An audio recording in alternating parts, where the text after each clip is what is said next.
Hoy tenemos la sexta charla ya del ciclo de ciencia en primera persona, que como sabéis hemos hablado de todo el año.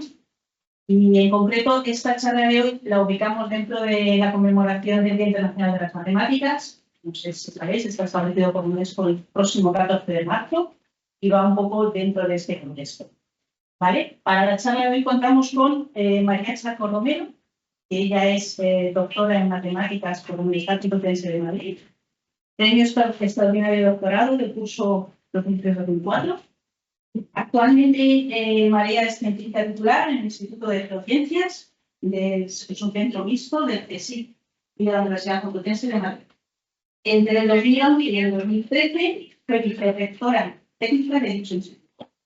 Ella es experta en geodesia volcánica y su trabajo se centra en el estudio e interpretación de las deformaciones y variaciones de gravedad causadas por la actividad con la actividad orgánica, con la finalidad de mejorar lo que son los sistemas de vigilancia con las volcánicas. Su charla de hoy, ahí lo tenéis, las matemáticas de los volcanes, espero que os guste, será de vuestro agrado y nada. María, si quieres, las preguntas las hacemos al final y así no interrumpimos, ¿te parece? Sí. Y pues nada, os dejo con María. Muchas gracias. Buenos días a todos y quería dar las gracias a Rosa Martín, a la directora del museo, a Enrique Salfres, coordinador del museo, a Enrique Salfres, el delegado del CSIC en Madrid, por su invitación esta mañana. Es un placer estar con vosotros y espero que pues, la charla os resulte amena y pueda llegar a todos aquí un poco con la ciencia y las cosas que os voy a mostrar. Bueno, pues Rosa ha empezado con el Día Internacional de las Matemáticas, ¿no? Que conmemoramos el próximo día 14, pero yo quería empezar también porque ayer tuvimos un día muy especial, que fue el Día Internacional de la Mujer. Y hace muy poco también tuvimos el Día Internacional de la Mujer y la Niña en la Ciencia. Porque, claro, yo quiero también poneros aquí unos ejemplos ilustrativos de científicas y deciros a todas las niñas y los niños que estáis hoy aquí que es que no podemos desperdiciar la mitad del talento de la población mundial, que son las mujeres. Así que animaros a las niñas a estudiar ingenierías y carreras de ciencias, porque actualmente en España sí que es verdad que tenemos un 50% de mujeres que se matriculan en grados de ciencias y de ingeniería, pero en los grados, por ejemplo, de física o de matemáticas no llegan al 30%. Así que animaros a todas a que estudiéis estas carreras que son muy apasionantes. Bueno, pues tenemos muchos ejemplos de mujeres en geología, en geofísica y en matemáticas que se han dedicado a las ciencias de la Tierra. Aquí tenemos algunos ejemplos donde habéis una geóloga, paleontóloga, que ha trabajado o que trabajó mucho en las Islas Baleares. Estudió la miniaturización de muchos animales del pasado. Hay muchos ejemplos en Islas Baleares. Meditar, oceanógrafa. Meditar fue física, geóloga, matemática también. Se especializó en ciencias de la Tierra con su máster y fue la cartógrafa de los fondos oceánicos. Sin ella, la teoría de la deriva continental no pudo haber sido demostrado.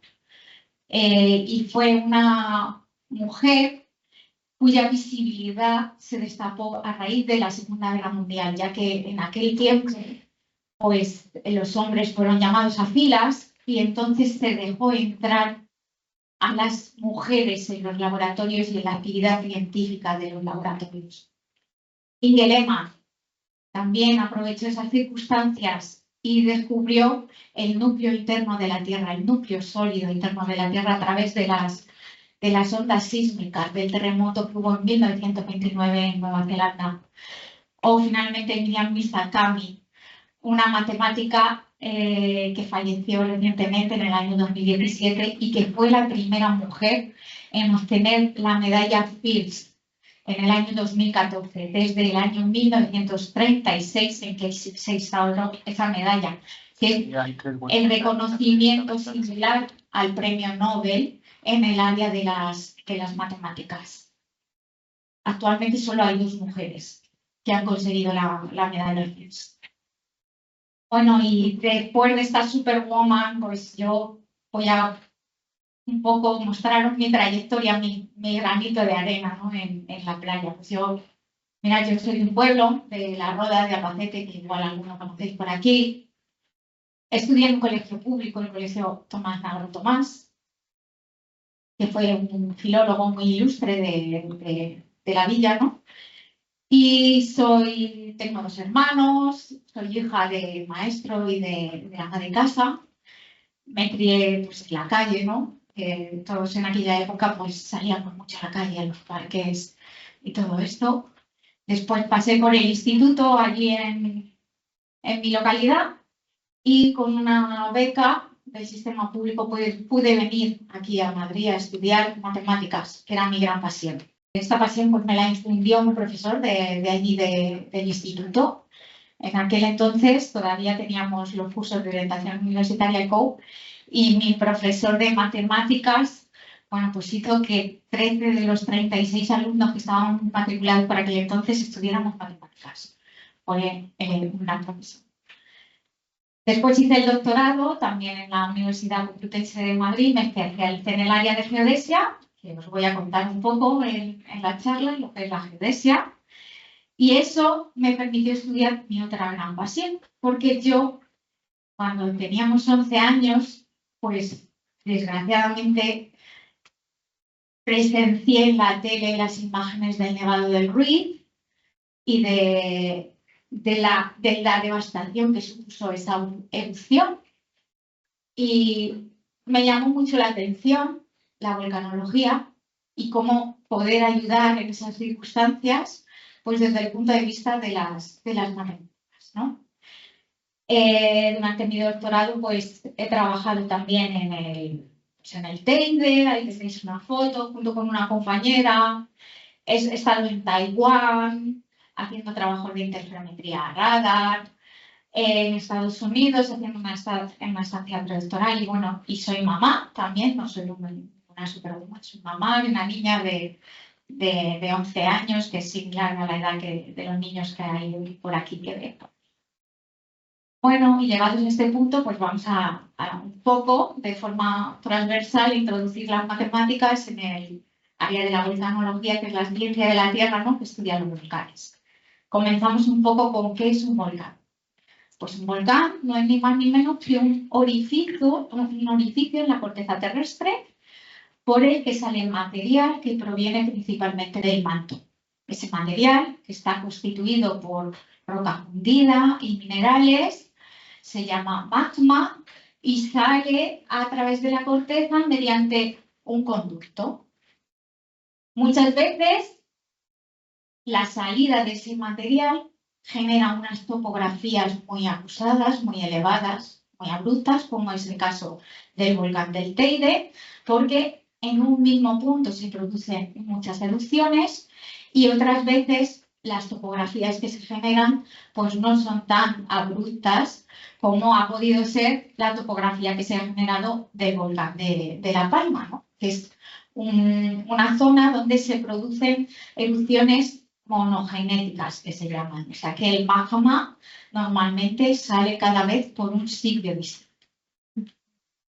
¿A qué está asociado el volcanismo? Pues el volcanismo lo asociamos a la dinámica interna de la Tierra. Los volcanes se sitúan allí donde las condiciones de presión, de temperatura y de la química de las rocas pues favorecen que se genere el magma y que haya un ascenso hacia la superficie. Entonces, estas zonas son los límites de las placas tectónicas. Hay volcanes tanto en los márgenes convergentes de las placas tectónicas como en estas zonas, donde una placa se introduce por debajo de la otra en una zona que se llama de subducción, o hay volcanes en zonas de divergencia de placas donde las placas tectónicas se van separando. Tal es el caso del volcanismo, por ejemplo, que se produce en las dorsales oceánicas o en la dorsal o el rift africano, o también en cuencas, en otras cuencas. Un porcentaje muy pequeño del volcanismo se produce en zonas intraplaca, en el interior de las placas tectónicas.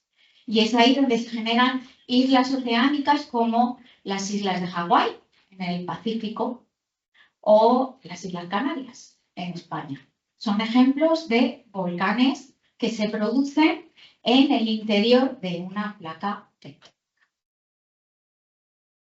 ¿Por qué vive o tenemos la percepción de que hay mucha gente que se expone al riesgo de vivir cerca del volcán? Pues es verdad, hay mucha gente. Aproximadamente el 10% de la población se sitúa a menos de 100 kilómetros de un volcán activo. ¿Por qué? Pues porque a escala geológica los volcanes han sido muy beneficiosos para el desarrollo de las distintas civilizaciones. Por ejemplo, nos dan terrenos agrícolas muy válidos para la agricultura. Ahí tenemos el ejemplo de la feria en Lanzarote, donde se han utilizado las cenizas volcánicas pues, para cubrir las vides y que así se pueda preservar el grado de humedad que la vid necesita para generar el vino Malvasía, ¿no? Que es el originario de aquí la zona.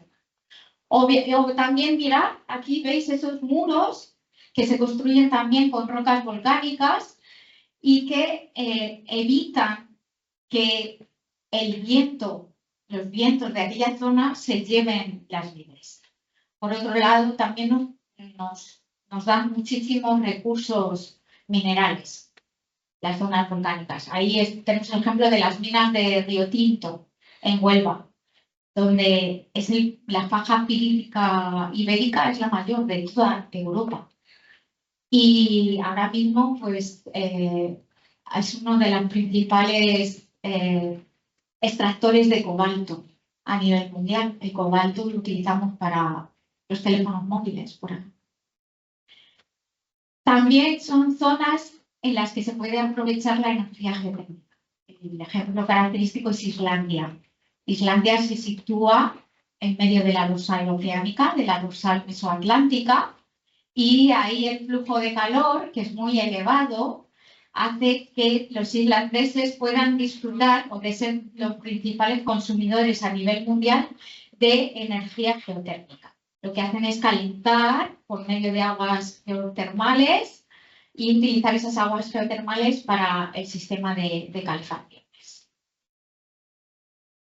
Pero la relación entre el hombre y los volcanes es tan antigua como la raza humana.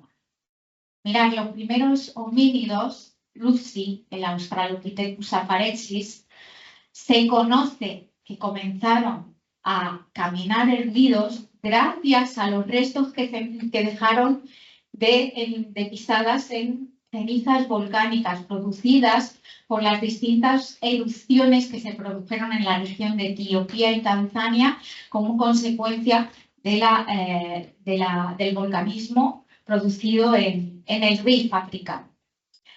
No se sabe si estos homínidos aprovecharon el estar allí o que realmente, digamos, surgieron por estar allí, ¿no? Pero lo cierto y fijo es que utilizaron los recursos que les proporcionaron los volcanes para, por ejemplo, tener luz, calentarse, a partir de las rocas poder construir las armas y todos los materiales que necesitaban para vivir. ¿Sabes si es una casualidad o aprovecharon eso realmente?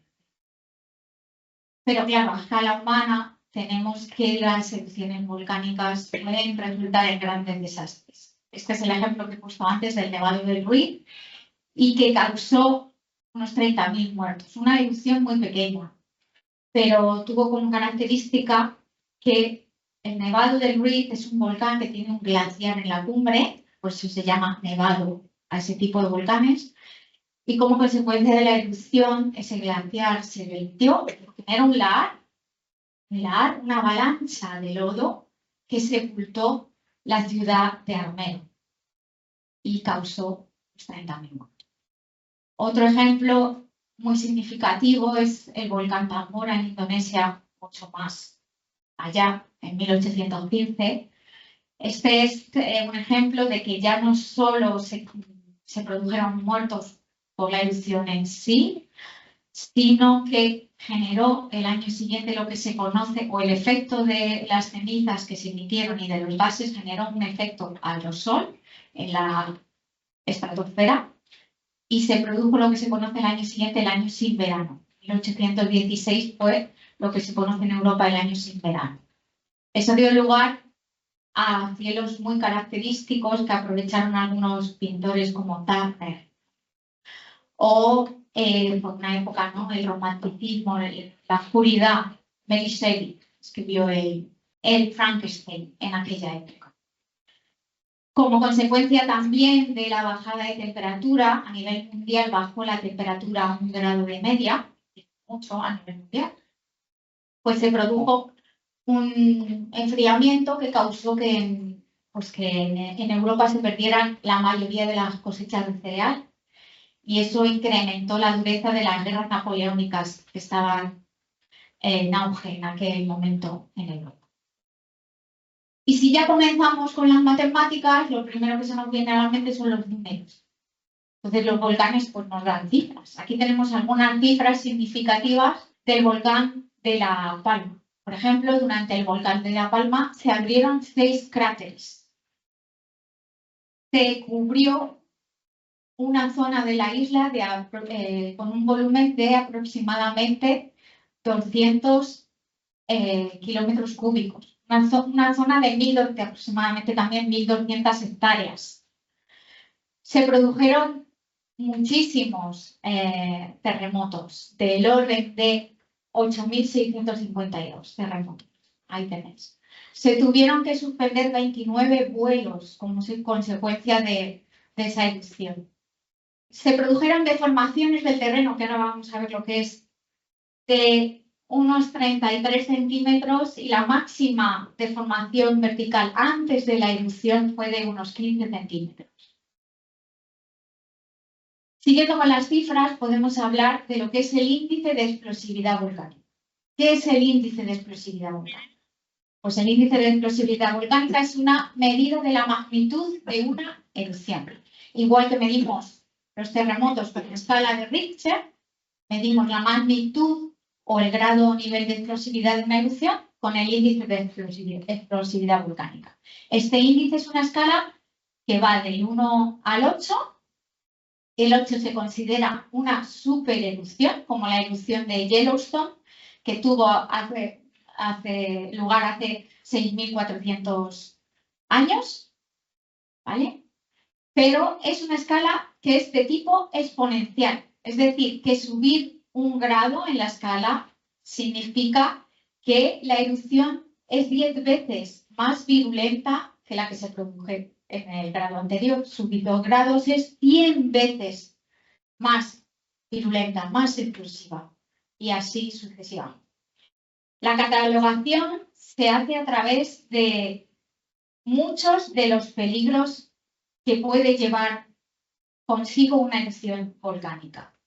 Porque una erupción volcánica tiene muchos peligros asociados de forma directa, como por ejemplo la emisión del magma, que cuando sale a la superficie se llama lava. Se generan coladas de lava, ¿veis? Se generan nubes eruptivas o columnas eruptivas que pueden alcanzar la estratosfera terrestre. Se generan colapsos. Se genera de forma indirecta sismicidad, porque el terreno se fractura como consecuencia de las variaciones de volumen en el terreno. Se generan también, debido a esos colapsos o a la llegada de lo que se llaman torrentes piroclásticos al mar, se generan tsunamis grandes olas, de forma indirecta también, ¿no? Entonces, cuando hablamos del riesgo de una erupción volcánica, tenemos que tener en cuenta todo este tipo de peligros. Y la evaluación del riesgo conlleva tanto la evaluación del peligro como la evaluación de la vulnerabilidad de las personas que viven cerca, de las infraestructuras que tenemos, así como de la exposición de esas personas y esa infraestructura a la erupción volcánica. En la isla de La Palma, el principal peligro vino asociado a los flujos de lava, a las coladas de lava. Este tipo de erupción es una erupción de tipo efusivo que se llama. Alcanzó al final de la erupción un índice de explosividad de 3 y el principal peligro que se tuvo que evaluar allí, que el IGN, el Instituto Geográfico Nacional, que es el centro que se encarga en España de la vigilancia de todas las zonas volcánicas, pues tuvo que evaluar la peligrosidad de esas coladas. ¿Cómo se hace? Pues para tener en cuenta la peligrosidad de las coladas tenemos que tener en cuenta muchos factores. El más importante es la topografía del terreno. Aunque si queremos ser exhaustivos, tenemos que tener en cuenta la viscosidad del magma, es decir, la capacidad de fluir de ese magma, ¿eh? Si es más líquido, como el agua, o si es más chorreoso, ¿no? Como puede ser la miel, ¿no? Imaginaros, ¿no? Derramar la miel sobre la mesa o el agua, ¿no? El agua corre a más velocidad que la miel. Tenemos que tener en cuenta el ritmo al que sale el magma por el conducto volcánico, ¿no? Y eso nos llevaría a un modelo de mucha complejidad desde el punto de vista matemático y desde el punto de vista físico para poder realizarlo in situ en el momento de una erupción. Entonces, lo que se hace son evaluaciones probabilísticas. Se tiene en cuenta un modelo digital del terreno, un modelo de elevaciones del terreno, la topografía del medio. Aquí podemos ver un ejemplo en planta, ¿vale? Es un ejemplo sencillo. Se hace una cuadrícula del medio y en cada elemento de la cuadrícula se dice, pues vamos a darle una altitud, que es la altitud media de todos los puntos que engloba la cuadrícula, ¿vale? Y sabemos por dónde sale el magma. ¿Por dónde sale? Ahí tenéis, por la cuadrícula de 1200, donde tenemos una estrella señalada. ¿Cómo evaluamos probabilísticamente el camino que va a seguir el magma? Pues lo evaluamos a partir de la máxima pendiente. Es decir, tenemos en cuenta las casillas que hay alrededor, las 8 casillas que tenemos alrededor de la celda donde se origina la erupción, y lo que hacemos es decir, bueno, pues vamos a tener en cuenta las casillas que proporcionen una mayor diferencia de altitud entre la zona donde sale el magma y por donde va a discurrir. Y así, teniendo en cuenta esa diferencia ¿vale? Si es positiva o negativa, pues asignamos el valor de la diferencia de altitud o 0 si la diferencia es negativa. ¿Vale? Y entonces calculamos la probabilidad, ¿vale? La diferencia relativa. Y así vemos por dónde va a discurrir el magma. Seleccionamos de nuevo otra casilla por dónde va a discurrir y así sucesivamente. Esto en la práctica no se hace así porque hay otros factores que contribuyen, ¿no? Hemos dicho la viscosidad, ¿no? La velocidad a la que va el magma. Se hace de forma aleatoria, se hace un modelo de Monte Carlo que se llama, ¿vale? Y tenemos en cuenta distintas posibilidades, distintos escenarios, y los escenarios más probables son aquellos pues, por donde más veces, ¿no?, ha pasado el magma. Se hacen muchas iteraciones, de iteraciones del modelo, y así los escenarios más probables por los que discurra el magma será aquellos en los que hemos tenido más veces los caminos observado. Mirad, esto es un mapa de peligrosidad elaborado por el Instituto Geográfico Nacional de la erupción de La Palma. Las zonas en rojo son las zonas en las que tienen mayor probabilidad de fluir el magma, mientras que las zonas en verde son las zonas de menor probabilidad de discurrir el magma. En este tipo o para la evaluación de este tipo de peligros y para su mitigación, para reducir su efecto, pues es esencial la vigilancia volcánica. Porque la experiencia nos dice que muchas veces los volcanes muestran signos de actividad antes de que haya una erupción. Entonces, es esencial la vigilancia volcánica. Se vigilan los terremotos, la fracturación que se produce en el medio, se vigila la emisión de los gases y sus variaciones, y se vigilan lo que son las deformaciones del terreno, que es de lo que se encarga la disciplina en la que yo trabajo, que es la geodesia volcánica. ¿Por qué se producen las deformaciones del terreno? Pues mirad, en muchos volcanes he observado que hay una zona que se llama generalmente cámara magmática, en la que se acumula el magma, viene del manto y durante un proceso de muchos años, incluso de millones de años, se va acumulando en esa zona. Esa zona va cambiando de volumen, ¿eh? Es como un globo que se hincha, ¿sí? Va cambiando de volumen y eso se refleja en la superficie. Lo podemos medir en la superficie con técnicas geodésicas, con técnicas como los inclinómetros o técnicas como el GPS o la interferometría con radares de apertura sintética, que vamos a ver ahora un poquito de todo eso también, ¿vale? Comienza a echarse, llega un momento que se supera el límite de la rigidez del medio y el medio comienza a fracturarse, se producen terremotos. Y estas fracturas pues, pueden alcanzar la superficie terrestre y dar lugar a una erupción volcánica. Tras la erupción volcánica, generalmente, pues el medio vuelve a recuperar su forma original, aunque no siempre. Entonces, todo esto lo podemos medir con técnicas geodésicas. Por ello, la geodesia volcánica pues, es la disciplina que estudia principalmente los cambios de forma que se producen en entornos volcánicos como consecuencia de la actividad de un volcán.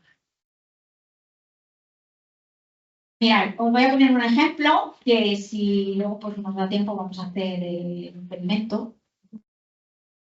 Aquí veis cómo esto es un ejemplo, ¿veis? Es una caldera volcánica y vamos a ver cómo, pues, hinchando un globo, el medio, que esta vez pues, es un tanque de harina, pues se va deformando y se van generando fracturas en el medio. A verlo. Y bueno, pues tenéis a Sara, es una de mis doctorandas y ahora colegas. Está explicando el experimento, es muy fácil, se hace con un globo y aire comprimido y si veis, pues veis, se va generando la deformación, incluso la fracturación del medio. Y luego se puede producir, debido al colapso de la cámara magmática, lo que se conoce como una caldera. Muy bonitos también, está colapsado para adentro y esto es un claro ejemplo de una caldera volcánica.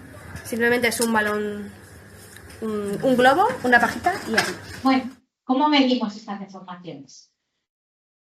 Pues actualmente las técnicas espaciales pues, nos han permitido hacerlo de forma exhaustiva con los satélites artificiales. Pues desde la Guerra Fría, ¿no? Los americanos pues, tienen un sistema de navegación global que se llama GPS y que nos permite medir estas deformaciones. Actualmente la Unión Europea también tiene su propio sistema, el sistema Galileo. Los rusos también tienen su propio sistema, el sistema GLONASS, que también desarrollaron en los años 80 durante la Guerra Fría. Bueno, esto es una constelación de satélites, de 24 satélites, que giran alrededor de la Tierra y están situados a una órbita que tiene una altitud sobre la superficie de la Tierra, de forma que cada satélite puede rodear la Tierra 2 veces en 24 horas.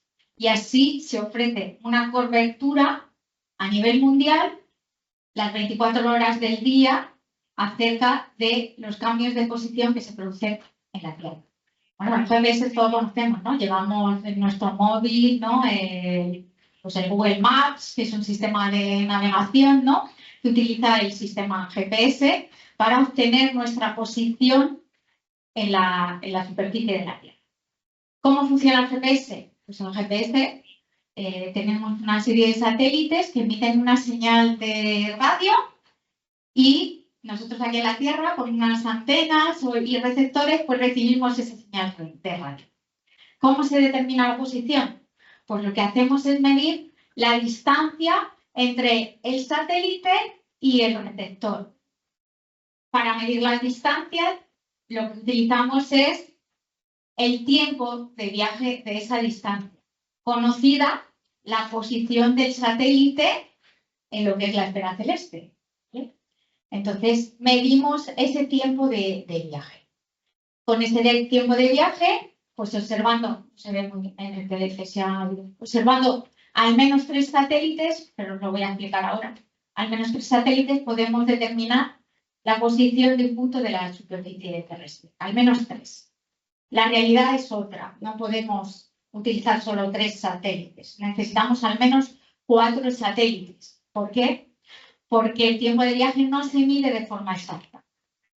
Tenemos que los relojes que llevan los satélites son relojes atómicos muy precisos, mientras que los relojes que portan los receptores, por ejemplo nuestro móvil, son relojes digitales mucho menos precisos. Entonces, esta diferencia de precisión hay que compensarla de alguna forma. Luego también tenemos efectos de la atmósfera. La atmósfera perturba la señal del satélite. La señal del satélite viaja a través de la atmósfera y perturba esa velocidad de la señal que conocemos a priori. También tenemos efectos relativistas, porque esa velocidad es la velocidad del sonido muy elevada y tenemos efectos relativistas. Entonces hay que observar al menos 4 satélites para obtener la posición de un punto sobre la superficie de la Tierra. No solo utilizamos 4 satélites, utilizamos todos los satélites que se encuentran en el campo de visión de un receptor. Así tenemos pues, sistemas que se llaman matemáticas indeterminados, que tienen muchas soluciones. ¿Cómo se determina la posición? Pues bien, si conocemos la posición del satélite, ¿sí? Podemos determinar y conocemos el tiempo de viaje de la señal y su velocidad, podemos determinar, si lo hacemos en 2D, ¿vale? El círculo o la circunferencia, perdón, en la que se encontraría el receptor, ¿sí? Conociendo la distancia entre el satélite y el receptor, que es lo que obtenemos a priori a partir de un receptor GPS o GNSS, ¿no? Entonces, para determinar la posición necesitamos al menos 2 satélites, el satélite S1 y S2. Aquí lo he dibujado convenientemente para mostraros un poco el problema en el eje de coordenadas cartesiano, ¿sí? Entonces, para determinar la posición simplemente del punto del R1 o R2, tenemos 2 posibles puntos, ¿no?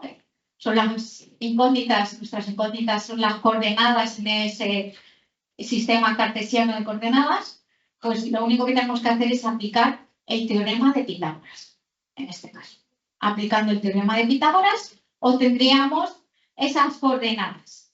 Si queremos ser un poco más exhaustivos, pues teniendo en cuenta la relación entre el perímetro y el área de los triángulos que se forman, lo que es la fórmula de Herón, podemos pues, despejar de forma más bonita, ¿no? esas coordenadas, determinar la determinación de esas coordenadas. Si estuviéramos en espacio tridimensional, pues en lugar de utilizar circunferencias, utilizaríamos esferas, ¿vale? Que es el caso real, ¿no? Determinamos la posición a partir de la intersección de las posibles intersecciones de 4 esferas. Pero aquí ya interviene un poco más, pues, la estadística y el álgebra, la álgebra computacional. Otra forma de medir esa deformación del terreno, bueno, con el GPS lo que hacemos es determinar coordenadas, ¿no? Si determinamos coordenadas en distintos instantes de tiempo y vemos un cambio en esas coordenadas, se habrá producido un cambio de forma del terreno.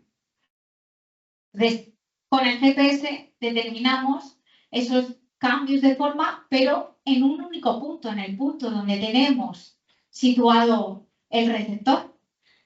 Si tenemos muchos puntos, muchos receptores, pues sí que podemos hacer una vigilancia del fenómeno en muchos puntos de la zona. Pero esta técnica, que es la interferometría con radar de apertura sintética, nos permite obtener mapas de la deformación en un sistema volcánico de una gran resolución espacial. ¿Sí? Actualmente, aquí en Europa tenemos el sistema Sentinel, que nos proporciona las imágenes por satélite necesarias para hacer estos mapas de interferometría radar. Aquí hay algunos expertos en la sala de esta interferometría que probablemente os podrían hablar mejor que yo. Pero lo que hacemos es comparar pares de imágenes tomadas en instantes diferentes de tiempo de una misma zona y desde órbitas del satélite ligeramente separadas. Y con esa diferencia en la fase de las imágenes obtenemos ese patrón interferométrico que así se asimila un poco a un mapa topográfico de curvas de nivel, y contando esas franjas podemos obtener la deformación del terreno teniendo en cuenta la longitud de onda de la señal del satélite que viaja desde el espacio. Mirad, aquí tenemos un patrón de la erupción de La Palma, justo antes de la erupción. Es un patrón interferométrico tomado con imágenes entre el 14 y el 20 de septiembre de 2021. La erupción se inició el 19 de septiembre. ¿Qué tiene de característico? Bueno, pues con la geometría, ahora lo vamos a ver un poco más adelante, con la geometría de estos patrones también podemos obtener el tipo de fuente que está produciendo esa deformación, o la geometría de la fuente que está produciendo esa deformación. Y también podemos obtener dónde está situada la fuente que está produciendo esa deformación. ¿Cómo? Pues a partir de modelos matemáticos. Este es un modelo muy sencillo, el modelo de Mogi. Es un modelo de un punto con simetría esférica que se va deformando y genera pues estos patrones característicos, un desplazamiento vertical que es máximo sobre la posición de la fuente en superficie y un desplazamiento horizontal que es cero sobre la posición de la fuente en superficie. Y las fórmulas matemáticas ahí las tenéis, que dependen básicamente de las variaciones de volumen que se producen en esa fuente o las variaciones de la presión, porque hay una relación entre la presión y el volumen, y de la posición en la que está la fuente. Por tanto, lo que hacemos a partir de esas imágenes es determinar dónde está la fuente y las variaciones de volumen que están produciendo esas deformaciones que nosotros observamos sobre la superficie del medio. Aquí tenéis un ejemplo de otros modelos matemáticos que producen distintos patrones. Los patrones de simetría radial, que son estos, como el modelo de Mogi que os he mostrado, u otros patrones tipo, pues un STI, que se llama, que es como una moneda, como una fractura en el medio que se va desplazando de arriba abajo, ¿sí? Se va generando una variación del volumen, ¿sí? Que es perpendicular a la vertical, paralela a la vertical del medio. O bien se producen ese tipo de patrones tipo de mariposa, que son consecuencia de lo que se llaman diques. Un dique es una fractura en el medio que se va propagando y se produce una expansión de esa fractura en lo que es la perpendicular a esa vertical del medio. Tenemos diferentes patrones, con lo cual con esos patrones podemos adivinar si el magma se está desplazando. Si tenemos un dique, un patrón de esta forma, eso significa que el magma está desplazándose a través del medio, o bien se está almacenando en algún lugar del medio, tipo un reservorio o una cámara, si tenemos este tipo de patrones más con simetría radial. Mirad, ¿qué es lo que nos permitió la deformación que se observó en la isla de La Palma? A los científicos del CSIC, junto con los científicos del Instituto Geográfico de Antena. Pues nos permitió pronosticar el fin de la erupción. ¿Qué es un pronóstico de una erupción? Pues un pronóstico es también una evaluación probabilística de no solo cuándo va a comenzar la erupción, sino también de los cambios de estilo que se puedan producir a lo largo de la erupción, o bien de la duración de la erupción. ¿Vale? Entonces, por ejemplo, si hablamos de comienzo de la erupción, lo que hacemos en un volcán vigilado es tener unos niveles básicos. Si se perturban si observamos perturbaciones de esos niveles básicos, pues podemos evaluar la probabilidad de que se produzca generalmente a muy corto plazo una erupción. ¿Cómo calculamos aquí el pronóstico de la finalización de la erupción? Bueno, tuvimos el comienzo, los posibles cambios y lo que hicimos fue ver cuándo podía terminar la erupción. Pues para ver, ¿por qué? Bueno, para ver cuándo podía terminar, teníamos estimaciones de los registros geológicos de erupciones históricas. Esas estimaciones nos decían que la erupción podría durar entre 24 y 84 días. Eran estimaciones fiables de las erupciones históricas que tuvieron lugar en La Palma antes de la erupción de 2021. Y ya desde el día siguiente de comienzo de la erupción, pues los medios de comunicación preguntaban a los científicos, ¿pero cuándo va a terminar la erupción? ¿Cuándo? ¿Se sabe cuándo va a terminar? La única información que teníamos era esa. Pero, claro, ¿qué pasó? Que teníamos allí GPS. El Instituto Geográfico Nacional tenía GPS observando. Y teníamos una serie temporal de esa variación de las coordenadas. Y esa serie temporal tenía resolución diaria, ¿verdad? Una resolución muy alta. Y observamos que había un patrón muy característico de decrecimiento exponencial.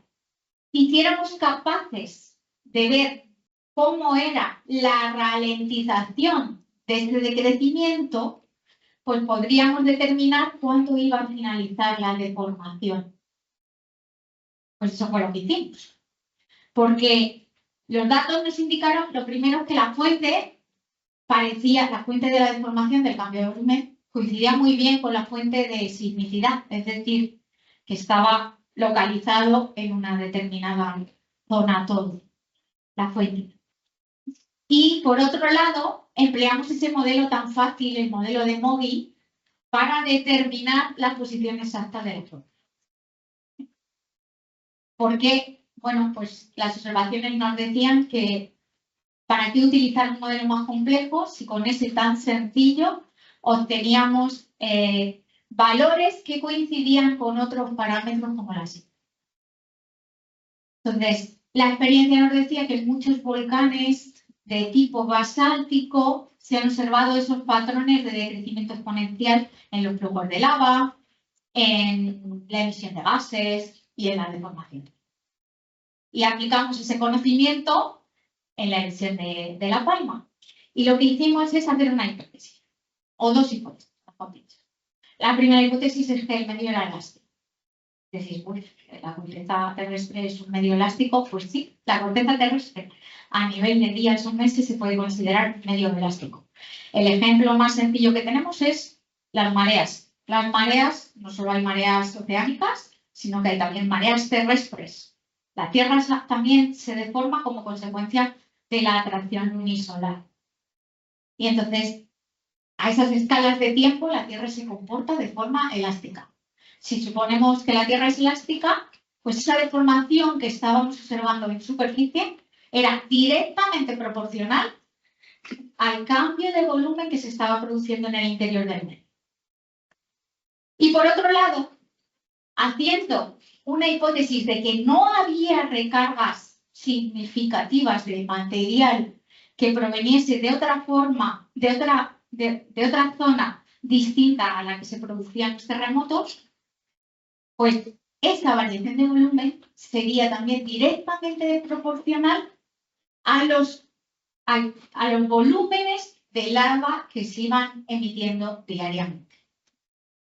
Y así fue como, haciendo esas dos hipótesis, estimamos en el día 38 de erupción, o sea, más de 40 días antes de finalizar la erupción, que la erupción iba a durar entre 56 y 86 días, teniendo en cuenta unas probabilidades entre el 1 y el 5%. Y era una cosa, ¿no?, un valor que coincidía con los registros históricos que teníamos previamente desde el punto de vista geológico. Así estimamos la duración de la erupción durante la erupción. Esas hipótesis solo se pudieron contrastar, bueno, la hipótesis de elasticidad no, pero la hipótesis de vaciado de cámara, o sea, de que el volumen de material emitido era directamente proporcional al volumen, al cambio de volumen que se estaba produciendo en la cámara magmática, pues solo se pudo estimar a posteriori, ¿vale? Y es lo que, pues en lo que hemos trabajado últimamente. Ahí veis, bueno, es un patrón de ese tipo, y si tenemos en cuenta el tiempo característico de decrecimiento exponencial, pues se sabe que a un tiempo característico o sea, cuando t es igual a ese tiempo característico, cuando el número de días es igual a ese tiempo característico, pues tendremos un 37% del vaciado total de la cámara magmática, y así estimamos la duración del cambio, de cuándo iba a finalizar esa erupción volcánica. Y bueno, ya para finalizar, pues quería enseñaros algunos ejemplos del volcanismo activo que tenemos aquí en España, los más significativos, porque tenemos otros volcanismos activos en la Garrocha, ¿no?, en Cataluña, y en los campos de Calatrava, en Ciudad Real. Pero tenemos el Teide, ¿no?, en Tenerife, ¿no?, y las Canarias son lo que a todos nos viene a la mente, ¿no? El Tenebría, la erupción de 1971, la erupción de Hierro, 2011-2012, ¿no?, una erupción submarina, o el reciente volcán de Tajo Aite en la isla de La Palma. Y con esto ya pues termino. Si tenéis alguna pregunta, pues, aquí estoy para.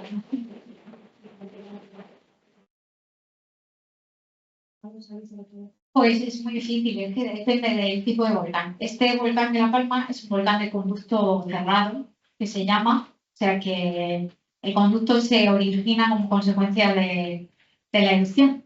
Pero hay otros volcanes que son de conducto abierto y el magma sale ya por un conducto que hay hecho. Y ahí los tiempos de aviso son muy cortos, de horas, incluso minutos. Sí, ahí son muy cortos porque solo se ven las deformaciones y los terremotos que se puedan producir en la parte más alta del conducto volcánico. Entonces, en estos casos sí que suelen ser. Bueno, a ver, aquí cambió a partir del 2017 ya hubo un cambio del nivel de alerta. El riesgo volcánico se mide con un semáforo, ¿vale? Verde, amarillo y rojo. El verde es el nivel más bajo, ¿no? No hay riesgo. El amarillo se incrementa el riesgo y el rojo ya es inminente, ¿no? Riesgo de erupción volcánica. Entonces, en el año 2017 ya se aumentó el semáforo amarillo porque comenzaron a haber enjambres sísmicos muy significativos, o sea, del orden de tener 500 terremotos en un día. Entonces sí que es verdad que la deformación solo se observó a partir del día 12-13 o sea, 12-13 de septiembre, una semana antes de la elección. Ahí sí que ya es cuando se aceleró todo. Se comenzó a ver la sismicidad a nivel más superficial, una migración de los terremotos y se comenzaron a ver deformaciones del terreno. ¿Cuántos grados tiene la magma? ¿Cuántos grados? Muchos. 1200 aproximadamente en Minera. O sea, imagínate. Muchos. ¿Y la lava cuando sale? Pues la lava cuando sale tiene esos grados y luego se va enfriando poco a poco conforme va avanzando. Conforme va avanzando por el terreno se va enfriando. Y esa propiedad de la que hemos hablado antes, de lo chorreosa que es o no la lava, pues depende también de ese enfriamiento. La viscosidad va aumentando conforme se enfría la lava al sol.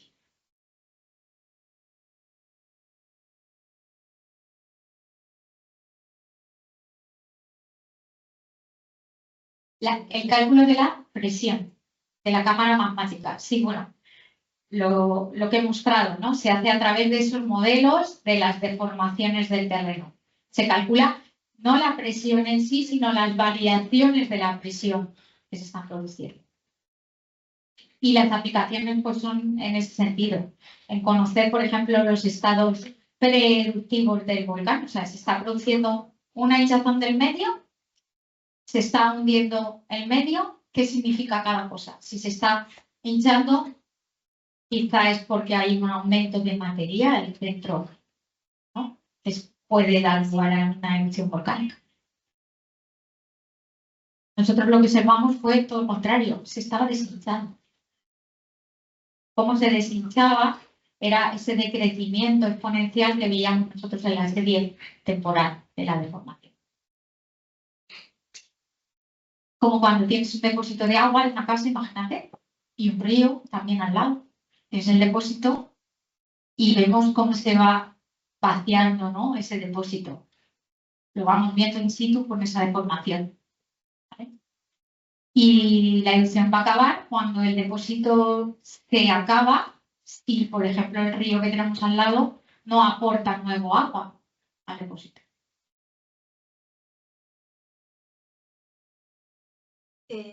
Las variaciones de deformación que estabas comentando, los datos que nos diste al comienzo de la charla eran eso, bueno, eran entre 15 y 30 centímetros. Antes de, sí. ¿Y durante? Durante la erupción, esos cambios de deformación que se veían eran muy pequeños, eran del orden de, bueno, hubo algunas o sea, la serie del orden de 8 centímetros en total. ¿Cuál es el límite? El límite del GPS en continuo, Sí. registrando en continuo, es de más o menos 1 centímetro en la vertical y medio centímetro en la horizontal. Si somos optimistas, ¿no? Pero sí es de siempre.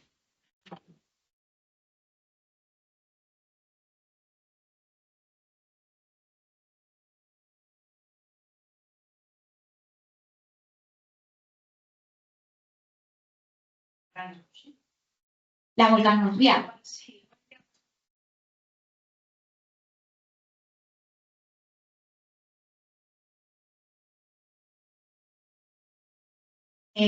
Bueno, aquí en Canarias, ¿te refieres? O en Canarias sí, bueno, por ejemplo, ahora pues hay un comité científico, ¿no? Que es el PEVOLCA en Canarias, que se dedica, pues eso, al asesoramiento científico de la vigilancia. Y sí que sí, se sigue trabajando constantemente, ¿no? Ahora, pues en Tenerife está habiendo una serie de sísmicas que están estudiando. Eso a nivel español. A nivel europeo, pues tenemos volcanes como el Etna, ¿no? Que está continuamente en erupción y que sí que el INGV, el Instituto Nacional de Geofísica y Volcanología de Italia, pues se encarga de la vigilancia de las zonas volcánicas en Italia. Colaboramos desde España también con científicos, ¿no? del INGV. O también tenemos ahora el caso de Santorini, ¿no? Que está todo el mundo ahí un poco porque está en unas series sísmicas muy acusadas y recientemente también se están produciendo entre Santorini, Grecia. Sí. La cosa es que sí que, claro, Italia, claro, tiene un volcán activo ahí y está muy vigilado. Pero en Grecia no ocurre lo mismo. En Grecia sí que ahora mismo pues están trabajando en muchos sitios de Europa en comités especiales para determinar cómo va a ir. Se puede producir, no se puede producir.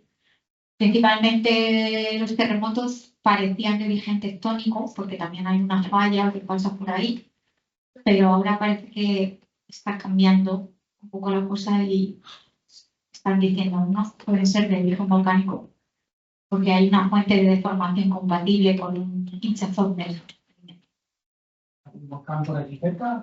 Santorini es un volcán, es una caldera volcánica. La isla. Sí, bueno, no solo la isla es un cacho de la caldera.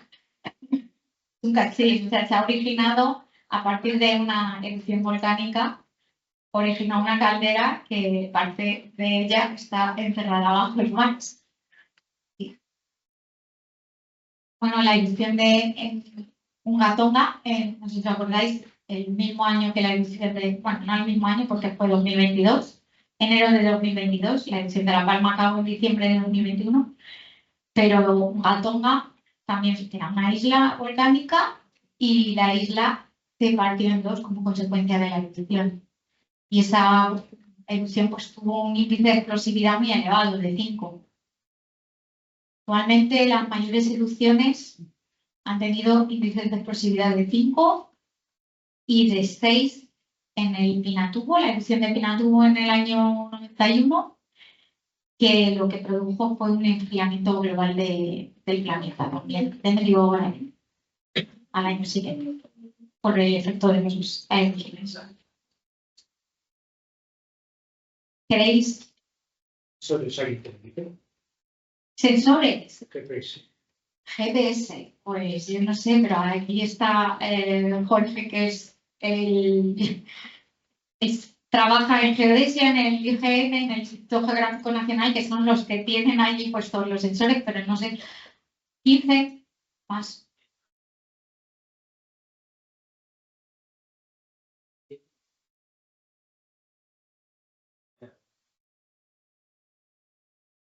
Sí, luego hay otras organizaciones internacionales que tienen ahí GPS, pero para determinar, por ejemplo, el movimiento de la placa tectónica.